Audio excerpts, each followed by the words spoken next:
Good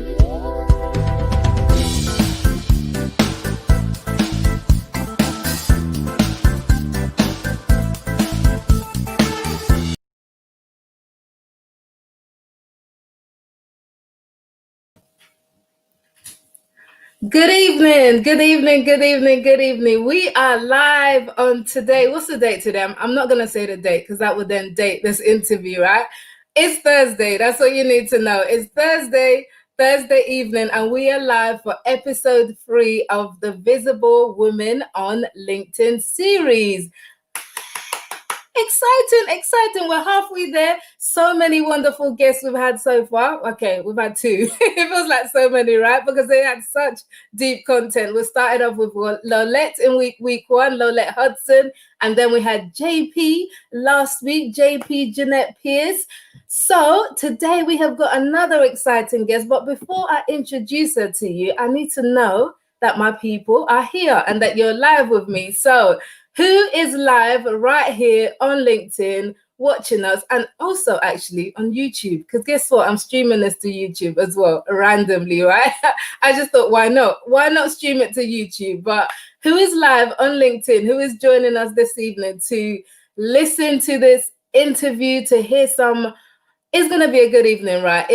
Joy has got lots to say, and I'm excited about what she's got to say, but I want to know who is here. So drop a note in the comments and let me know that you're joining us, and let me know where you're joining us from if you're not in the UK, because I know that we've got people from all over the world listening to this. So who is here? Hi, Claire. Good evening, Claire. Claire is here. First up there is Claire. Hi, Claire. Thanks for joining in again. Hi, Sonia. Hi, Nafisa. Welcome. How's your evening? How's your day been, guys? How's your evening been? It's been intense for me. It's been intense, not in a negative way, but intense in that lots on today, lots on, balancing all the kind of juggles that I'm doing, but it's good. It's fun because Thursday nights is like my new favorite day of the week now, because I get to come here and I get to go live and I get to talk to wonderful women being visible on LinkedIn, and I get to do it with you. So thank you for being here. Hi, Rosaline. Hi, good evening. Welcome. And Rosaline, I think you're one of Joy's crew, right? I put this out and Joy posted this today, and I know we've got loads of Joy's crew coming to join us tonight, probably for the first time for Visible Women on LinkedIn. So welcome. So good to have you here. Now, for those who are here and you're just tuning in because you randomly saw, like, who's this person called Mildred going live, right? And what is she on about? So this is what's happening. This series, Visible Women on LinkedIn, came out from, I don't know, some months ago. So my idea I had, because what I do, I'm a LinkedIn visibility coach for women entrepreneurs. And I know that women especially, I know some guys, I know some of you might struggle with this as well, but I know that women especially struggle with being visible, especially on a platform like LinkedIn, struggling to show up as yourself, struggling to just tell the world what you're about, sell your products, sell your services, sell yourself, right?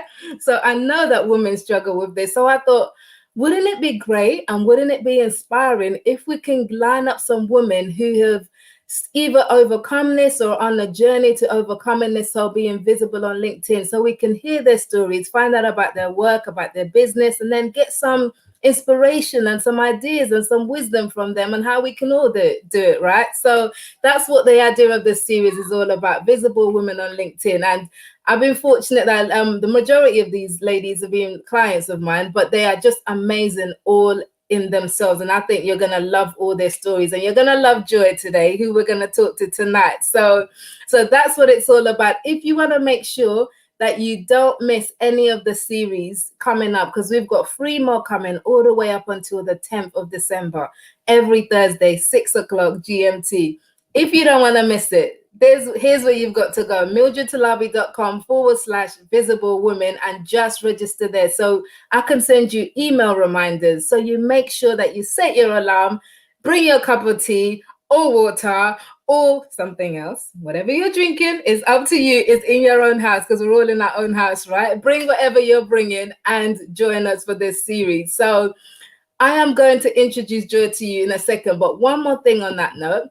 on LinkedIn, follow hashtag start being visible, because this is the easiest way to catch up with all the replays in case your team replay. And if you're watching this and you're on replay and you're not live, put team replay in there, because I'm going to go back later and look through the comments and say hi. So yeah, but if you're watching it on replay, the easiest way to find it is to follow the start being visible hashtag on LinkedIn, and you'll be able to find all the content, all the interviews, so much easier than scrolling through my profile.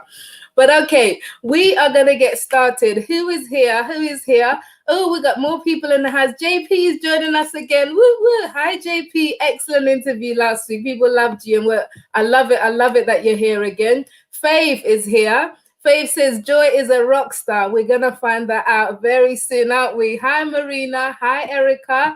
Gula, you made it. Excellent. Good to have you here. So, guys, it makes sense if I bring Joy on, right? It makes sense if I bring her on to start talking to this awesome woman, you know. So let me tell you a little bit about Joy, because one of the things we're going to talk about today is I'm not Joy. I am not Joy.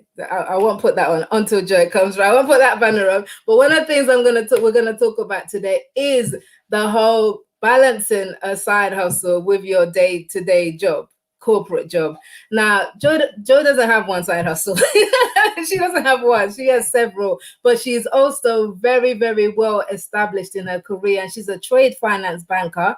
She's done some amazing work with lots of big companies, and you know, helping to transform businesses internally as well as externally. And she still manages to do things on the side, like present, host, and write a book. So we're going to find out exactly how she manages to do all of that, as well as find out a bit more about her. So I am going to bring Joy on now. So Joy, are you here? Are you here, Joy? Are you here?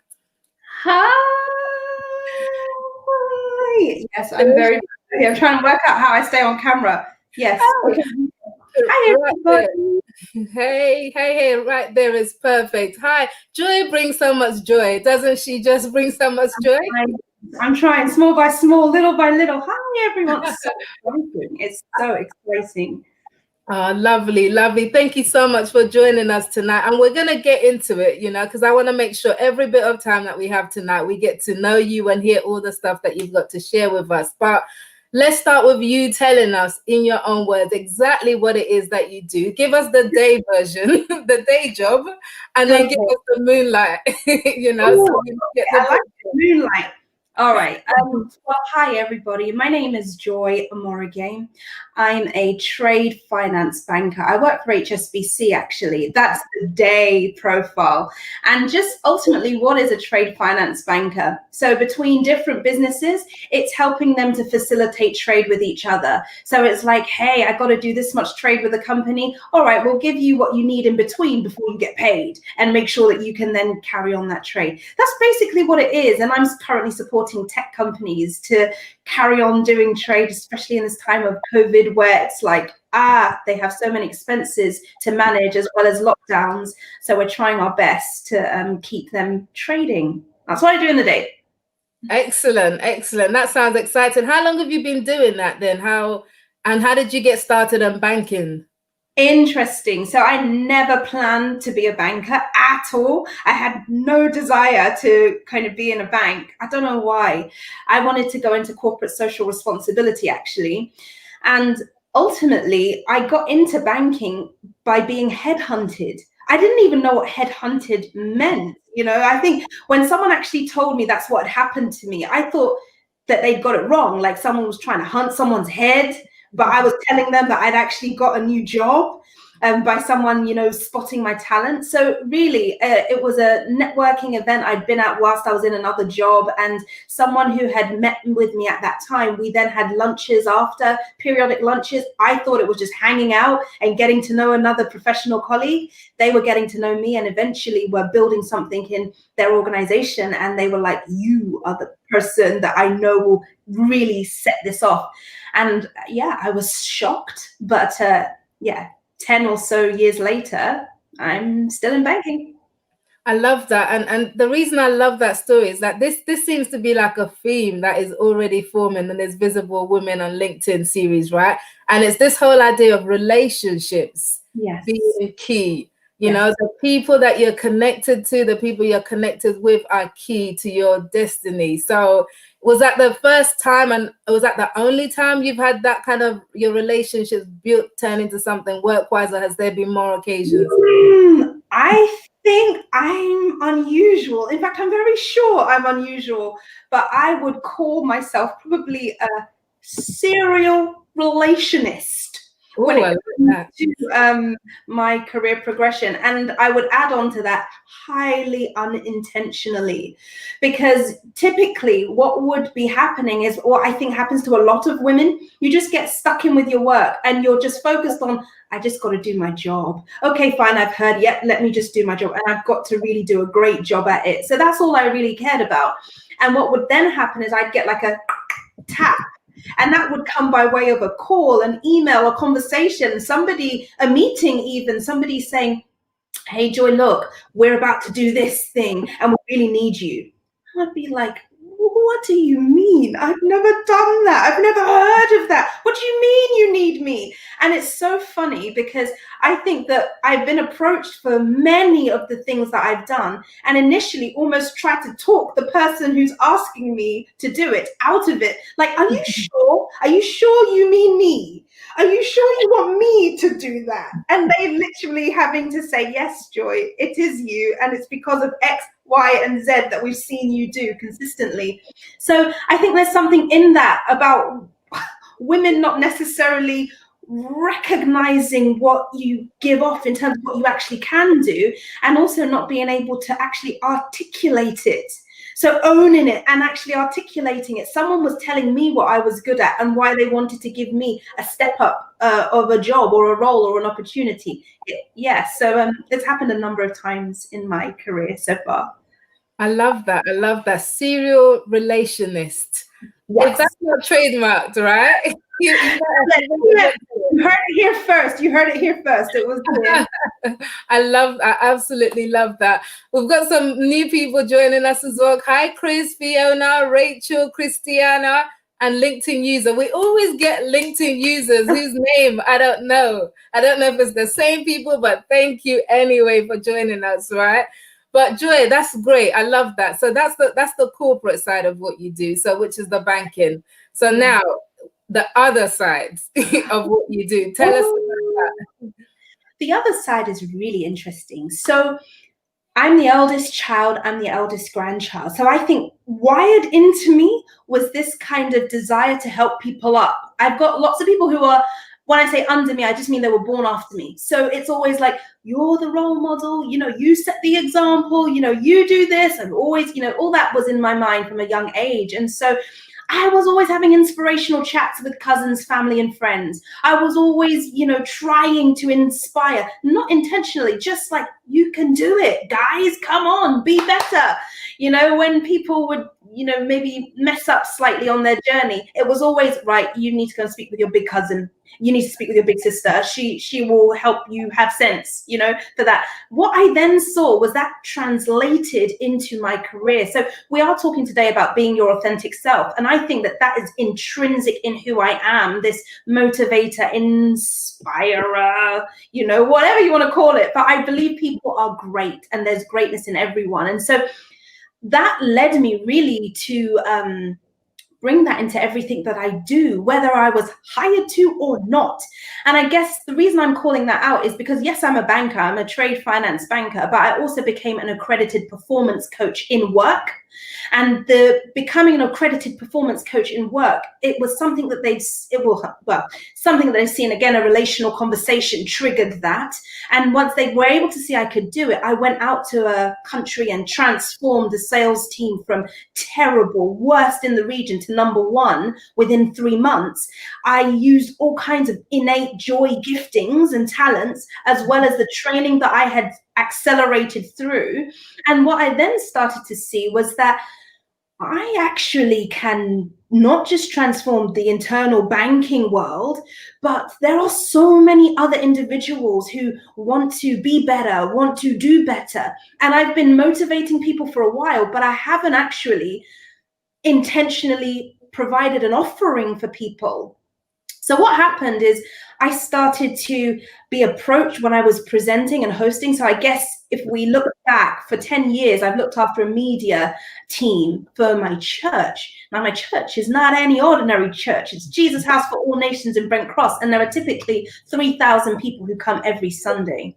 And then we have a reach that is global. So all the messaging, all of the media that we put out, it's like presenting, hosting, and providing content for a medium-sized organization.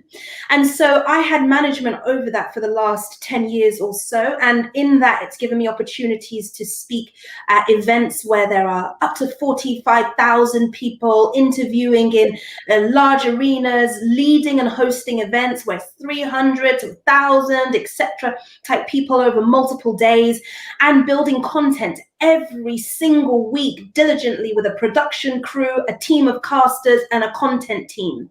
So I was doing that voluntarily for 10 years, just like because I could. And I brought in elements of my work. So I initially started off in project management within the bank, hence why I didn't call myself a banker until recently, because I was like, I could do this anywhere. So the project management element, I was bringing my job work into my volunteering work. I set up a workflow for how the production team could deliver content every week in a way that they could manage it with their other priorities. So that was like my work and my hobby, passion, gifting, complementing each other. And I've basically done that all the way through my career. So work complements my side hustle, side hustle complements my work. And so the place that the confluence happened, this kind of marriage in between, was when I became an accredited performance coach, with my communication, connecting with people, wanting to inspire people, and the bank harnessing that for them to really transform a failing sales team. And so what I started to see there was, there's this marriage of me in my personal space, and me in my professional space.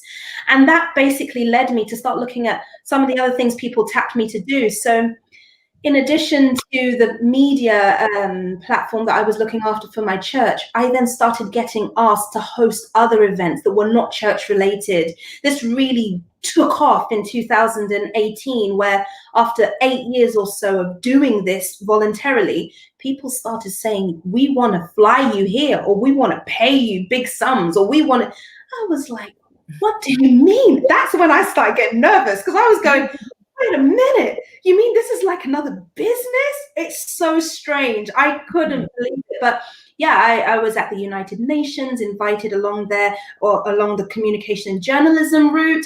I led a tech startup conference. I led the opening of a med-tech platform that has now won World Bank, United Nations awards around the world. I was out in Nigeria just on a personal vacation, and was flown to Abuja to create a whole media framework for a company.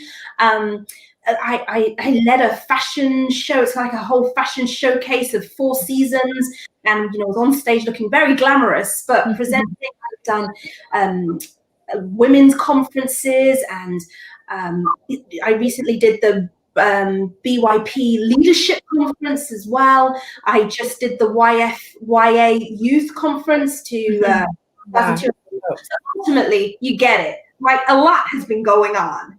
There's a lot. I love that. And I want to address something you just said about the marriage between both spaces in a minute. But first, Stella, Omobola, Ivy, hi. Thank you for joining us.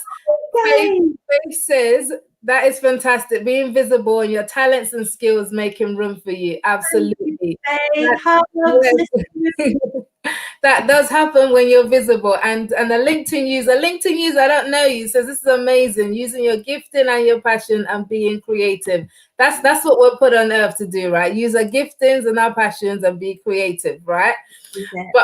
But listen, so you talked about this marriage between your personal and your professional space, and you found this harmony between the two. Now, a lot of people struggle with this. A lot of people, and this actually flows nicely from last week's conversation with JP, who I know is on here. But it's this whole idea of, we're told at work to kind of, it's almost like work is designed where you leave yourself at home and Yeah. you bring a different self to work, you know. But from what you're talking about, it sounds like you've managed to be able to bring all of you into Yeah. what you do at work and what you do outside of work. Is that right?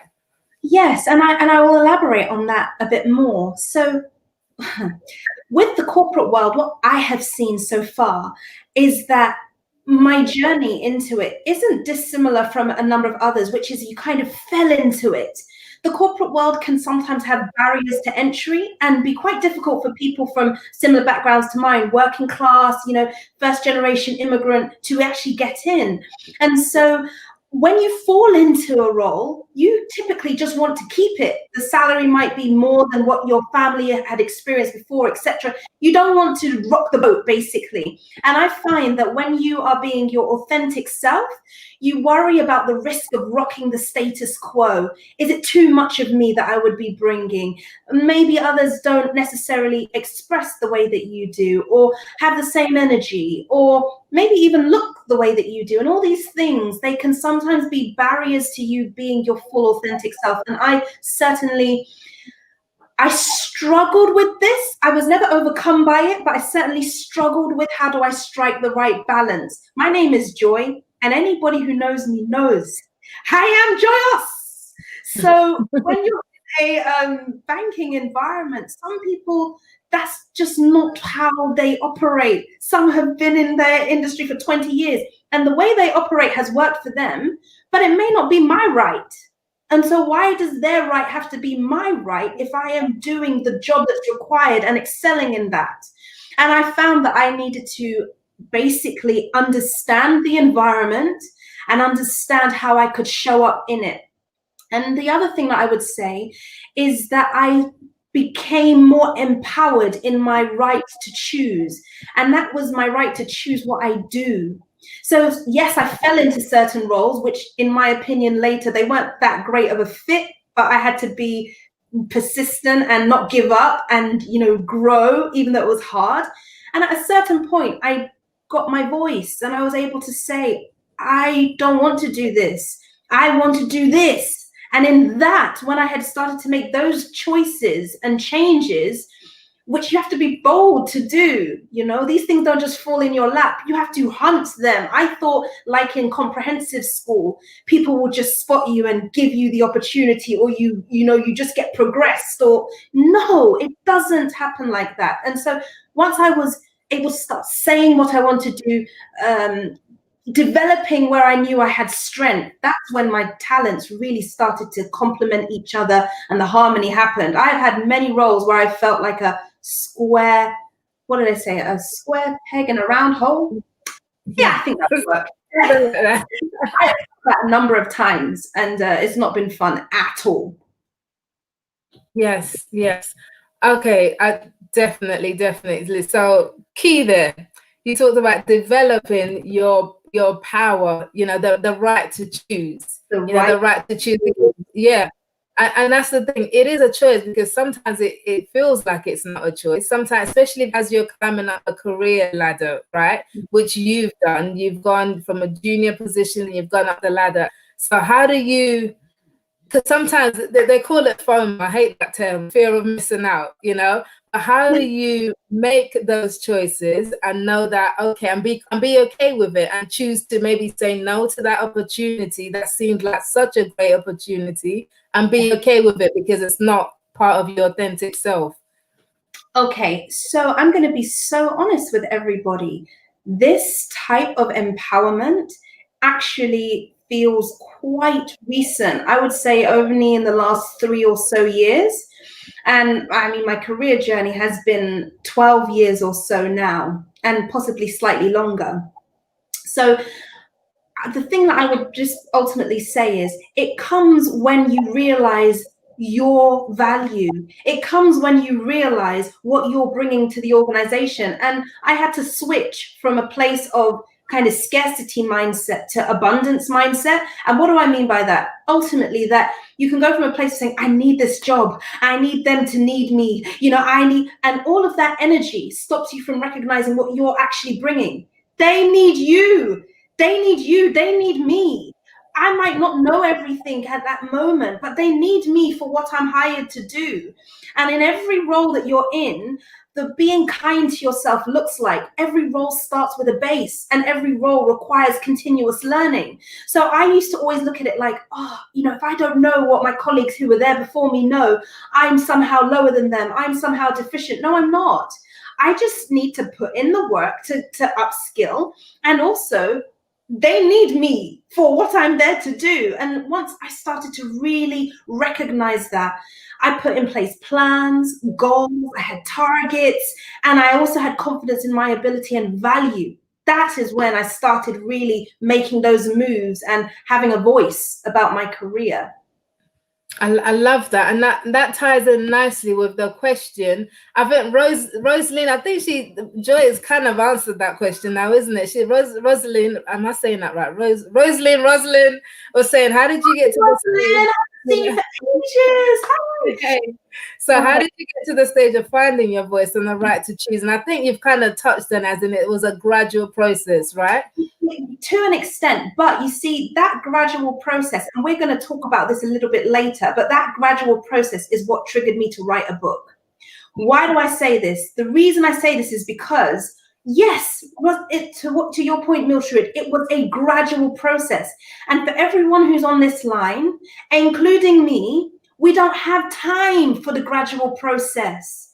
There's no time for it. Why was it a gradual process? It was a gradual process because I did not have a network of people around me telling me, Joy, listen, you have everything it takes to go and get that. Even as you are now, even with what you know now, you can ask for and command the things that you actually want. Even where you are right now, you can actually prepare for your next move. Even where you are right now, you don't need to know everything, but you do need to be working smart and be making some smart moves. Neither did I have the people around me pouring things into me. Neither did I know that I even needed that. And I definitely did not know what I did not know. So it was after years, as you say, this gradual process of, wow, that person came in just a year ago and they're already ahead of me.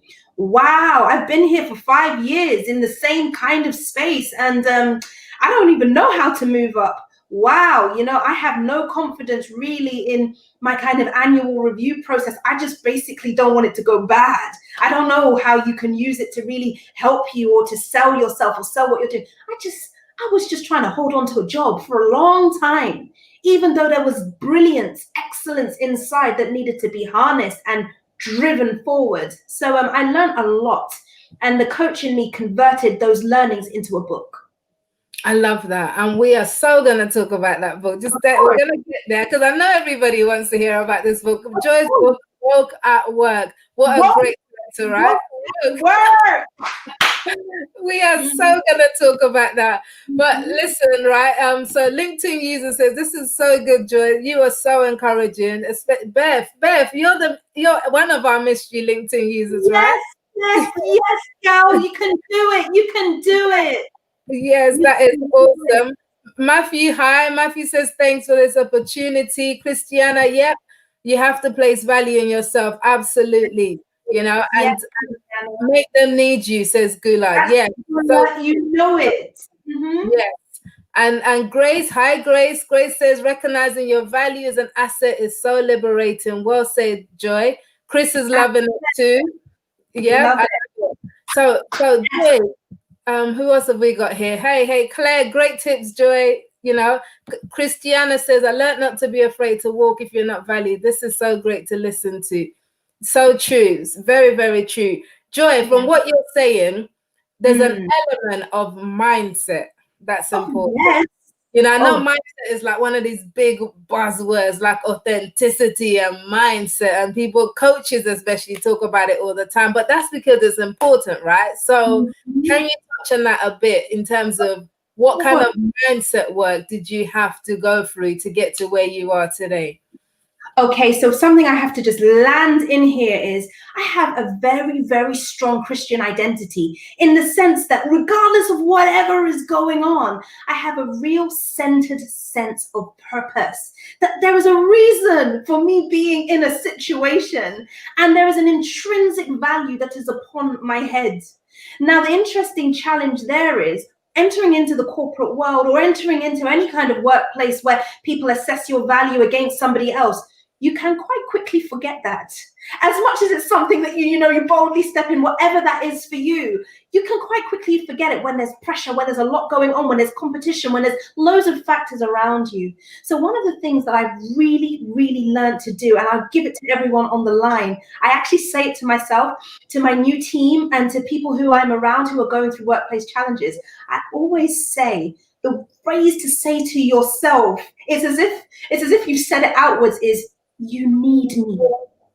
That phrase by itself has helped me through so many situations, because when you yourself say it, you need me, you're saying it in your head and your heart to your manager. You're saying it in your head and your heart to the piece of work you're doing. You're saying it in your head and your heart to the team you're in. You need me. Then you have to ask yourself, why do they need you? And that is when you'll start remembering your value. Because if I wasn't here, this job's not going to get done. Because if I wasn't here, these customers are not going to be able to get this. Because if I wasn't here, this, and you start to see what you actually are bringing. The other thing that I would say is, what's a point I was saying before that has given me so much liberation. Even the people I look up to in the most amazing positions or highest positions of attainment in my field or externally, all had to start from a base. Every time they enter a new situation, they start from scratch. Every time they're going into a new situation, they are going to have to learn. So therefore, we all are in the same situation at some point. And so for me, once you recognize that, it means that we've all got the capacity to be what we intend to be or what we aspire to be. So it's those two things. You need me. You are always needed wherever you are. Facts. And then the other piece is that you will always have to learn and grow. And then somebody said it so well, I think it was Christiana, be ready and able to walk. This was something that took me a long time because of that kind of scarcity mindset in place of, I need this job. Oh my gosh, I don't have choices. And that's all from you not knowing your value. But when you realize you can just turn your head and there is another opportunity that is there if you can articulate your value, if you can also confidently share with them from abundance what you are there to bring that adds value, you always have choices. That runs through the book. You always have choices. Wow. You're preaching up in here, Joy. I love it. I absolutely love it. I had to learn it all. I had to learn by force, but I learned. Listen, you're preaching so hard that Chris says amen. Yes, Chris. Yes. And I really love that phrase about you need me. That is such a good phrase, and it's such, on a practical level, did you literally get your mirror out every morning, look in the mirror and talk to yourself and say you need me until it became a reality, right? No, I actually need to tell a funny story. So actually, in my family house, my main family house, I'm one of 4. I have a brother and 2 sisters, mum and dad. And so my mum and my brother have a very interesting dynamic. So my brother's a physio. He helps my mum with her knees. And then my mum obviously cooks up the most wonderful dinners. And they have this really interesting relationship. You know, it's like barter. I'm going to do your knees. You're going to cook me great dinners. Love it. So there was a time where they had this friendly banter. And my mum would start, giving a bit of parental lip to my brother. And my brother would then turn around and say to my mum, you need me. You need me. And obviously he's talking about the fact that he's her physio, and then she's there, giving a bit of their kind of playful lip. And so it was funny because that phrase, it was a family joke, but then it started to enter my mind when I started to think, hold on a minute, in my work, I'm actually giving all of this work, I'm in role, I'm doing all these various different things. So if I start to feel I'm getting some corporate lip, if we kind of talk about it in that way. The thing that kept entering my brain was, hold on a minute, you need me. You people need me. And I got this African twang in there so we can add a bit of spice to it. But that's where it really came from. It was where it was like, you are taking all this heat, but you should never forget they actually need you. And if they're forgetting it in your work, in how you show up, in your professionalism, you need to rebalance that, imbalance if it starts to go negatively against you. I never believe in people losing their temper at work, losing their dignity at work, losing their decorum at work. It is never worth it. You just have to very intentionally reset anytime that balance shifts in the wrong direction. And you do that through your work, through how you show up and your professionalism. Mm-hmm. I love it. I love it. And if you don't do all of these things that you're saying, it can be detrimental. And Claire says totally, I didn't walk out of a role I hated and it almost destroyed me. Mm-hmm. Correct. So, yeah. Correct. And I think Claire and Christiana now have said it. I think that there's sometimes we kind of are in a space where people really do want to give up, and then they tap into an inner strength and an inner kind of value, and they go for it, and they're able to turn around the situation. But there are also many times where that inner strength is that ability to say, no more. I am far too valuable to be treated in a way that would break down my character, cause me to start feeling like I need to be unprofessional, and then ultimately put me in a worse situation than I was, all for a job. No, we go back to the point before. We always have choices. So you look at the situation you're in, you see, can I make it really work for me? Is it working for me, for my life, for the progress that I want to have right now, for the opportunities I need access to? And if it isn't, you have choices that you just do. I have learned it. We have choices. I love that. And I think this is a nice place to finally, talk about this book, because all the stuff, it feels like all the stuff that you've learned. And in fact, this is what Woke Up Work is about, isn't it? It's all these things that you've learned in your corporate career over the last 15 years and all this development and how you got to where you are. Yeah. What inspired you to write it and put it down into a book? Great question. So typically through my corporate career, because big things with regards to joy are connecting with people, communication, being able to see how you go from one state of your brand to another state. So that's what I'm doing in the kind of side hustles that we talked about before. But I've started to see that when I would have ideas, very senior management would see that. They'd spot something different about me compared to their leadership teams, for example. So I had this strange journey of consistently working for very, very, very senior people. And so I would be the junior because of age and because of years of experience. And then I would be working with somebody who's so many more layers, more senior than me, which wouldn't be a usual kind of connection, but it was because of something they wanted to tap in me. And it was at a very early stage of my career. So what triggered Woke Up Work was I would be giving all of these things that I was there to do, but because I was so far removed from this senior manager in terms of experience, in terms of the things that you learn, the know-how, the kind of way that the organization operates, how you navigate, I didn't know any of that stuff. It was just they were tapping this intelligence and I had none of the dynamic of the workplace in between. So my exposure to senior managers enabled me to see how others operated. That was the first thing.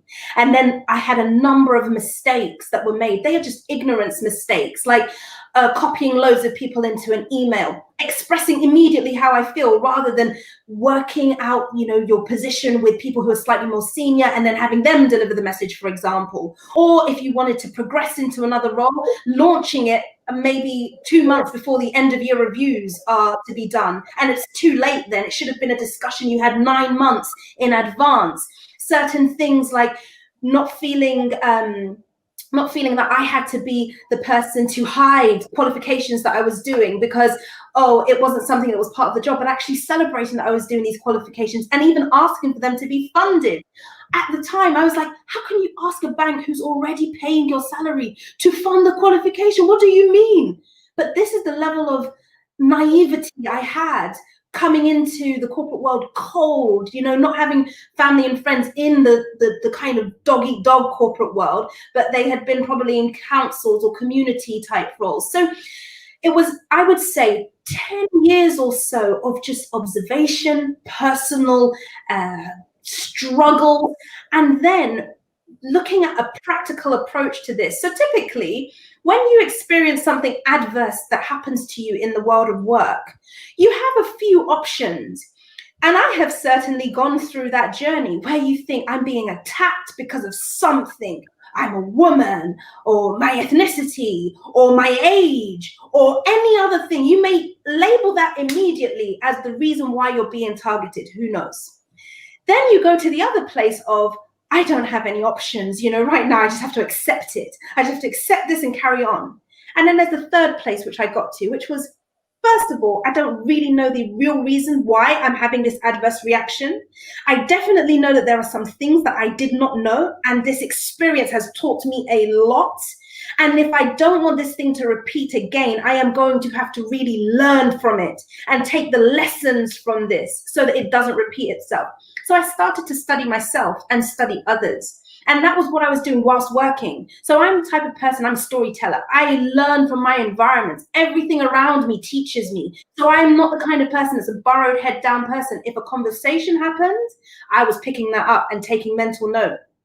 I remember one of the things that really triggered the book was I'd been working, and this story is actually in the book, but I had been working in a team, and a member of the team had stepped into some forms of leadership. We'd all done that in one way or another. But this person, one late evening when we were all working late, had a side corner chat, and Joy's ears pricked up. And then that chat, the person basically said, look, my responsibilities increased, and I'm taking on more scope, etc. I'm doing more of this, so I actually think that my rate needs to be increased as well. Can we discuss that? I was there. I was just like, look at the boldness. How dare he? Isn't he satisfied with his current rate? I would never ask that. I was going to ask if it was a man or woman, Yeah. but it was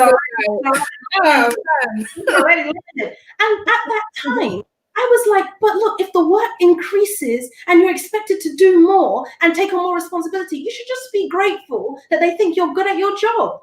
Little did I know that it means that you are adding more value. Therefore, you have the right to receive more value. I had no idea. And these things that I say I had no idea about, a lot of my colleagues who had come from backgrounds where corporate roles were in their network, aunts, uncles, family, friend, it was just normal for them. The things that I was naive about, to them it was normal, completely normal. So woke at work, if I kind of give you a summary, you'll fully be able to get where my mind was and what ultimately I've created. First of all, it is 32 chapters. And the reason I wrote it was as a manual for understanding how the corporate world works when you are particularly in the junior part of your career, or you've been in a role where you've stayed there for a long time and you haven't really wanted to or been able to progress upwards. It's basically equipping you to go through the typical workplace scenarios that are involved with progress. So if I kind of give you an overview of some of the chapters so that you get a feel for this.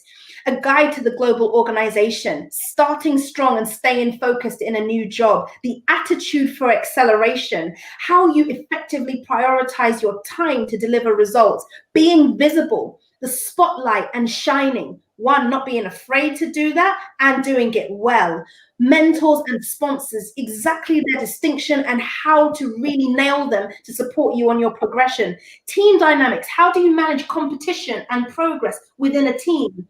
The meetings and emails, do's and don'ts, even in this current virtual environment, the do's and don'ts, all the tips that I can give on that. So it's very current.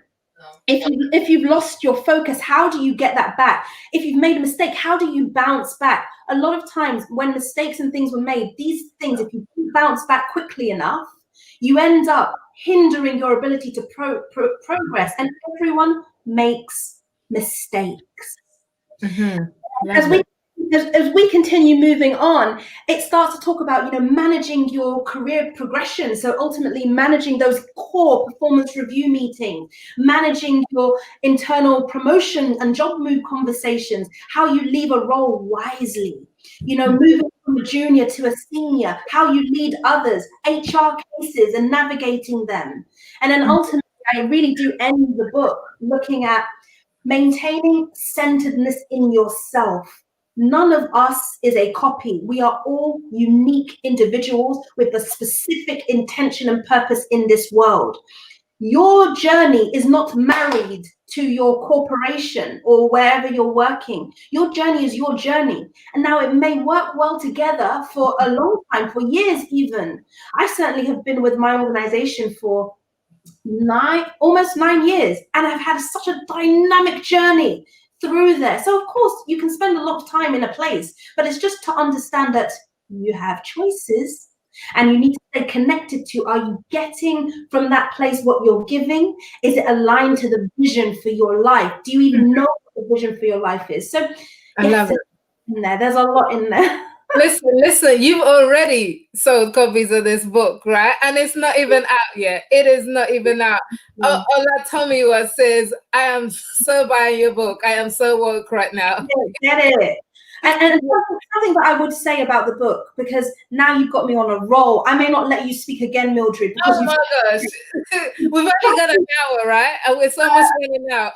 One thing I did want to quickly say about the book, can you imagine? I physically wrote this book.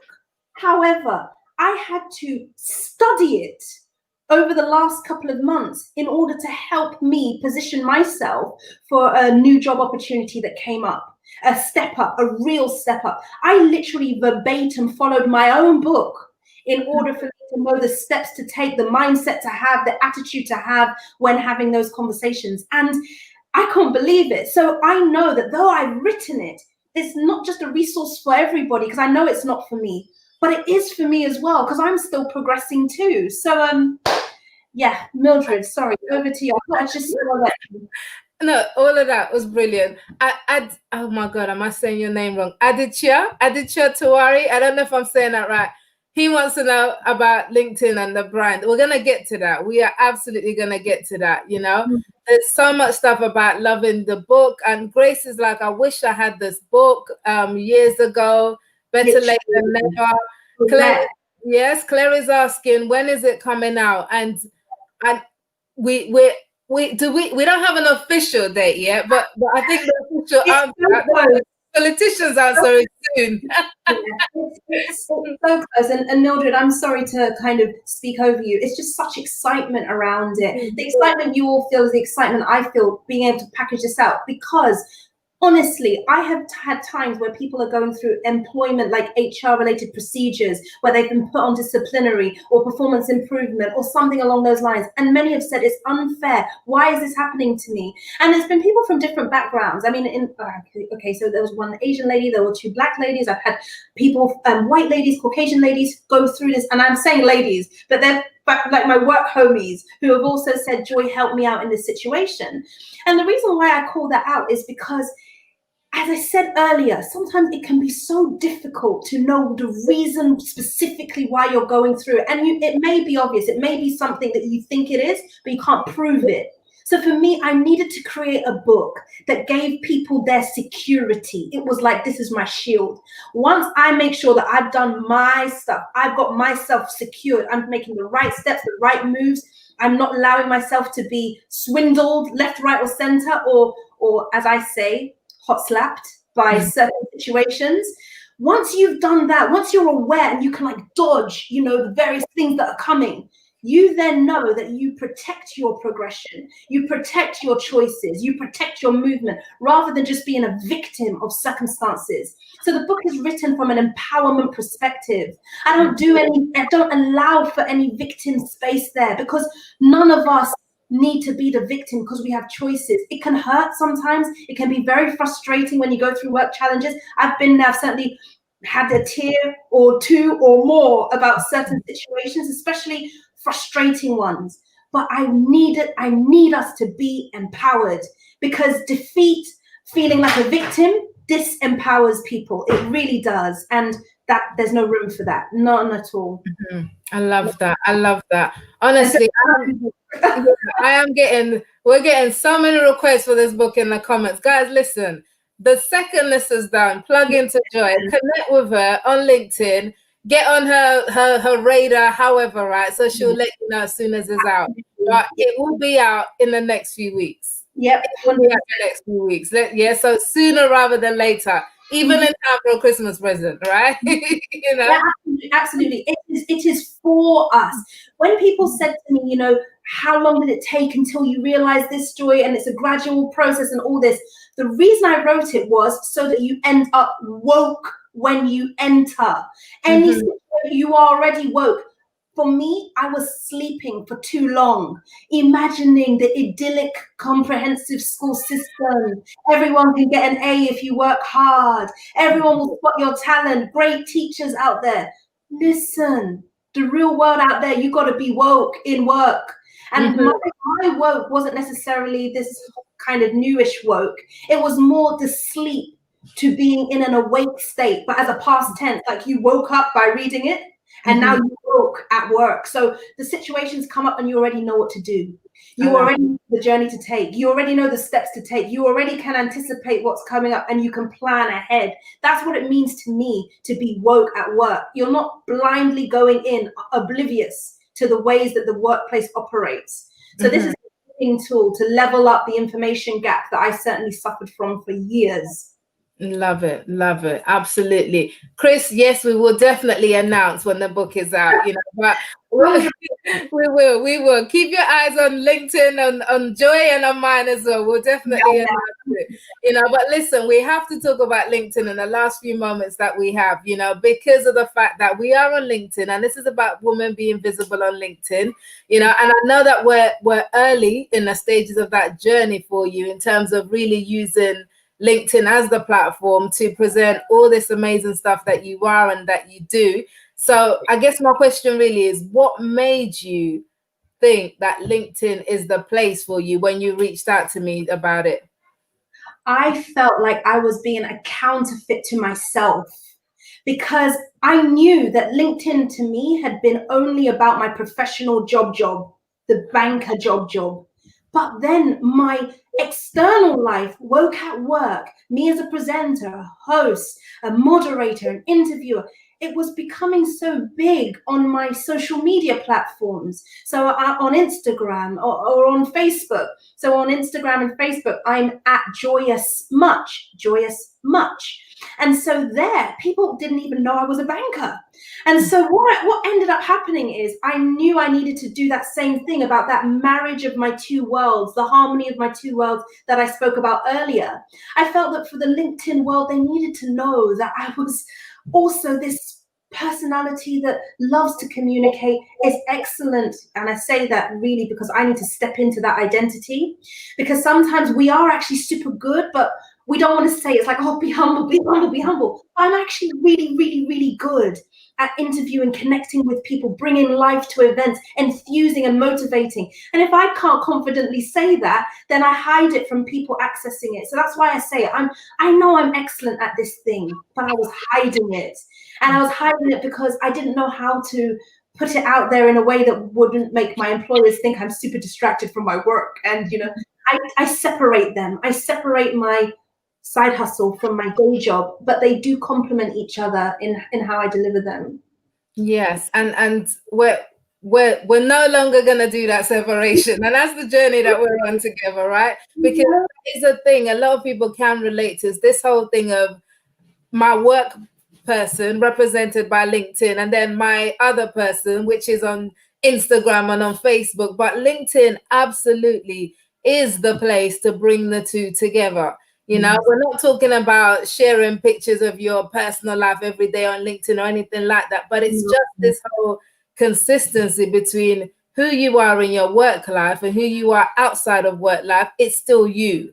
And as you said, they complement each other. So you can definitely bring the two together on this platform. So what are some of the things then that we can expect to see from you on LinkedIn over the next few days, weeks, months? Well, certainly for everybody who, connects with me, follows me, you will certainly be seeing more about what's happening with Woke at Work because it's coming soon. Guys, I'm so excited to share it with you and the world. It's our tool. I keep saying our. I know I wrote it, but ultimately it's like having a mentor by our side. And I say that because, yes, I wrote it, but I feel a bit detached from it because it's like I also benefit from it too. So, and I'm quite like that with a lot of things. The person who's on stage and does all her presenting and stuff, I speak about her in the third person. So I do that with a lot of my things. It just feels massive. So what you can expect from me is seeing a lot more of the exciting things that I'm doing on stages, in studios, bringing things to life. I actually have a communications consultancy that I will be launching shortly. It's called Be Extraordinary, and it's all about that. We each have an extra capacity on the inside of us, and when we stop being comfortable, when we kind of do it afraid, whatever those things that we dream about, we think about all the time, when we do it afraid, we actually tap that extra, the thing that we didn't even know we were able to do. And I've been tapping that extra and shocking myself. Woke at Work got written by tapping that extra on the inside, being able to manage this side hustle and I did a shoot over the weekend, and I was a bit scared coming up to it, but I did it afraid. I wasn't afraid of the shoot, but it was like, how am I going to do all of that on top of all the other things that I have to do? But I would finish work, I'd focus, and I would plan. And so a piece of advice I would also give to everybody is this.